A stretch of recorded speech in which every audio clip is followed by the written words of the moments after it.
Mundial do Turismo, OMT ONU Turismo, sobre a criação de um escritório regional para as Américas da organização. Promulgação do Decreto Legislativo número 108.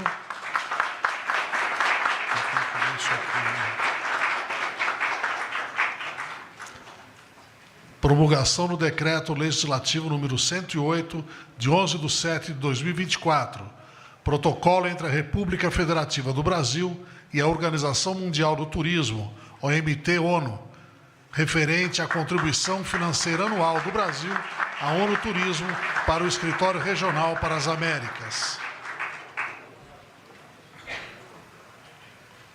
Sanção do projeto de lei 1829 de 2019, que atualiza e moderniza a Lei Geral do Turismo.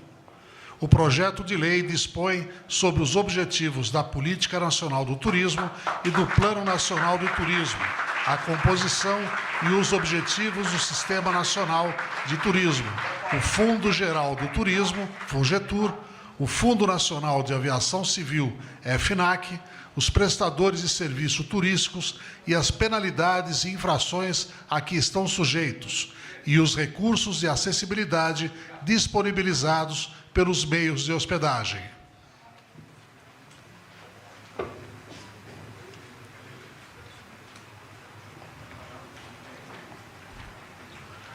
Senhoras e senhores, o presidente da República, Luiz Inácio Lula da Silva.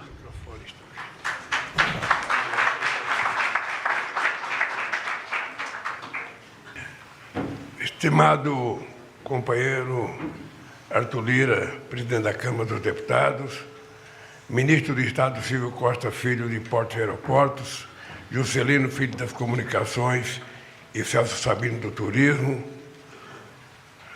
senador Alan Henrique, da União do Acre, companheiros deputados federais Paulo Avi e Paulderney Tomás Avelino, embaixador da Geórgia no Brasil, Cristiano Araújo, secretário de Turismo do Distrito Federal, Fabrício Amaral, presidente da Fornatur, companheira Jurema Camargo Monteiro, presidente da ABA, Associação Brasileira de Empresas Aéreas, Ana Carolina Dias Medeiros de Souza, presidenta da BASE, Associação Brasileira das Agências de Viagem, Marco Ferraz, presidente da Croislines, companheiro presidente da Azul, companheira Renata Fonseca, companheiros e companheiras presentes esse ato.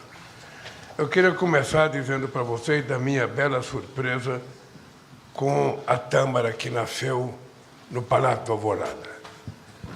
Eu sempre soube que tinha tamareira lá, mas sempre soube que lá não dava tamareira, porque no Brasil não dá tâmara. Não sei qual é a diferença, do clima.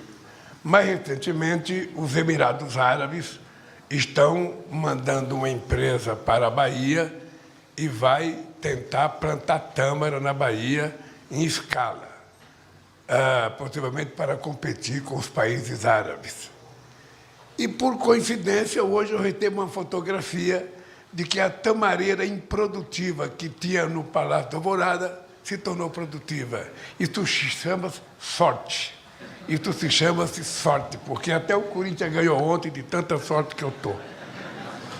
Mas, olha, eu tenho uma imensa alegria, porque quando nós criamos o Ministério do Turismo, era porque nós queríamos provar que não tinha sentido um país com quase 200 milhões de habitantes, na época em que eu fui eleito a primeira vez, um país com um vasto território, com 5 biomas, um país com 8.000 quilômetros de costa marítima, um país com praias maravilhosas, com gente qualificada, com capitais competitivas com a própria União Europeia.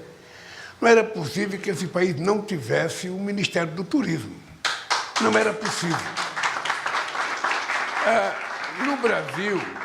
No Brasil se criou alguns dogmas que são coisas atrasadas, coisas inconsequentes, porque criar ministério significa despesa, criar ministério significa gasto.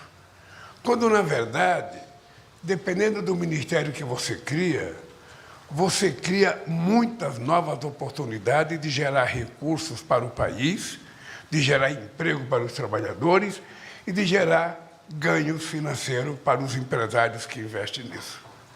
E eu tive o prazer imenso de ter como primeiro-ministro do turismo Valfrido dos Mares Guias, companheiro da mais alta qualidade. Sabe? Foi aqui que nós aprovamos o primeiro Plano Nacional de Turismo e foi aqui que a gente começou a perceber o sucesso, quando o governo consegue passar para a sociedade externa, sabe, a dimensão do Brasil, a importância do Brasil. E quando a gente começa a compreender que não basta ter terra, não basta ter praia, sabe, se a gente não tiver atrativos, com condições adequadas para que as pessoas queiram viajar e fazer turismo. Tem dois componentes para a gente fazer turismo. Um é ter lugares muito bonitos, mas o outro mais importante é a pessoa ter dinheiro para viajar. É a pessoa ter condições. Sabe, você não pode ter um país governado para 35 milhões de pessoas achando que vai ter muito turismo. É preciso que a gente crie condições das pessoas das camadas mais baixas da sociedade tenham o direito de viajar. E viajar para fora e viajar para dentro. E o que é que cabe ao Estado garantir? Condições. Condições. Nós temos que ter condições de transporte. E nós sabemos da dificuldade dos voos regionais que nós temos no Brasil. Nós temos que ter condições de ter estradas que sejam confortáveis e com garantia para as pessoas viajar. Nós temos que ter preços competitivos para que as pessoas possam viajar. E temos que oferecer o que a gente tem de melhor da culinária às áreas que as pessoas precisam visitar. E isso nós estamos tentando fazer. Nós estamos tentando construir a ideia de que o país será do tamanho que a gente quiser que ele seja. Ele pode ser pequeno, ele pode ser um país negacionista, ele pode ser um país positivista, ele pode vender coisas boas, pode vender coisas ruins. Agora, ninguém quer fazer turismo para coisa ruim. Ninguém quer fazer visita de turismo em cemitério. Ninguém quer fazer visita de turismo em lugar de muita pobreza. Ninguém quer fazer turismo em campo de concentração, em lugar de refúgio.